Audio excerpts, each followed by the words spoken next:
This one product from UP that sells for 250 rupees in India is actually selling for over 11,000 rupees in the US. But first, let me tell you a story. So when Gautam Buddha went on an exile, he would collect whatever he would get to consume and live his life.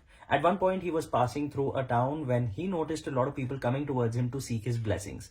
Now, when he gave his blessings, he wanted to give them some parshad. And in that parshad, he could give whatever he had with himself, which was black rice. It's known as Kala Namak rice or Buddha rice, and it's actually grown in parts of Eastern UP and Nepal. But if you look it up on Amazon India, it sells here for about 250 rupees a kg. And there is just one seller on Amazon US which sells it for over 11,000 rupees a kilo.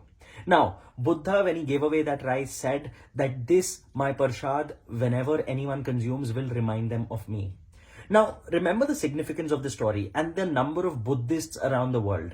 If a brand could use this story to educate people on social media and start selling it globally, well, the arbitrage opportunity is massive.